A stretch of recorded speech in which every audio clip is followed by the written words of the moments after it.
कोड़ीराम block अंतर्गत पड़ने वाले सिनुआ पार में चल रहे साप्ताहिक ज्ञान यज्ञ में बीती रात श्री कृष्ण रुक्मिणी के विवाह में झूमे श्रद्धालु। आप भी देखें वीडियो।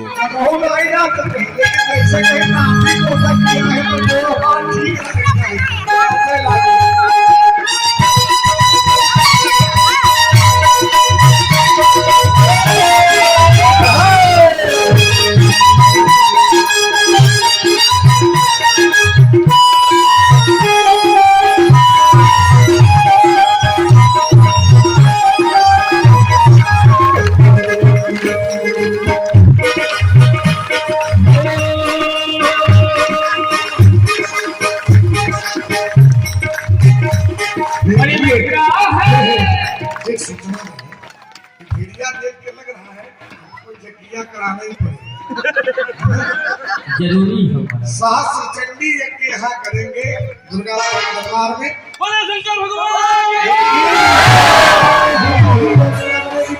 साहब अब बड़ी यज्ञ मंडप में वहीं दिखाई पड़े रोड में इसको यज्ञ मंडप बना हुआ है, हमें यज्ञ मंडप ऐसी तैयारी के साथ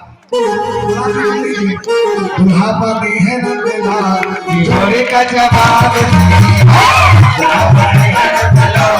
जोड़ी का जवाब जोड़ी का जवाब